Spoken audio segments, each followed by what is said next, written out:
The contract is short and to the point, just 3 pages. It's between BP and marine scientists and researchers along the Gulf. BP's contract states all communication between the scientists and BP attorneys should be considered, quote, privileged and confidential. It also says scientists have to wait 3 years after they sign the contract to publish their findings, or at least until the natural resource damage assessment is complete. It is BP's apparent attempt to insulate itself from oil litigation. No matter what the scientists find, good or bad, they can only share it with BP. It took 40 years for Stu Scheer to build his business, running charter fishing boats for tourists in the Gulf. Now it's all falling apart. Between the oil spill that shut down business and haggling with BP over his claim. Stu walked into the local claims office, but BP classified him large loss and moved his claim 90 miles away. He only speaks with his adjuster by phone.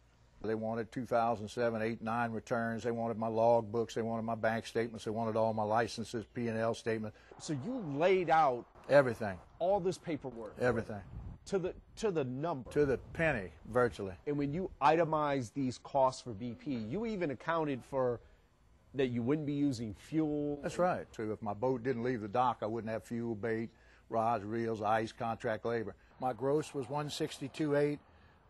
Less expenses, daily boat expenses, came out to $107,982. My bookings for this year amounted to a gross net of $107,000, and they basically offered me $33,000. He turned down that offer and is now haggling to make up the difference. Are you any more confident in the government running the claims process as you were? Well, again, like I said, there's always an air of optimism, and you know the fact that the Obama administration has gotten BP to put the $20 billion in escrow, and supposedly a new regime is going to come in and handle the claims. Yeah, there's optimism. I hope that it works out, but I'm suspicious. Unfortunately, the bottom line is he's probably going to have to take that initial offer and then refile additional claims every few months while his boats are out of business. We did call BP. Now, they don't comment on individual claims, but so far they have cut more than 30,000 checks and paid out more than $100 million.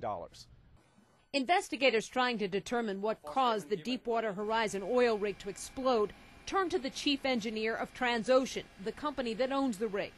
Stephen Bertoni testified about the final hours on the rig, but would not answer specific questions about a statement he provided 26 hours after the explosion.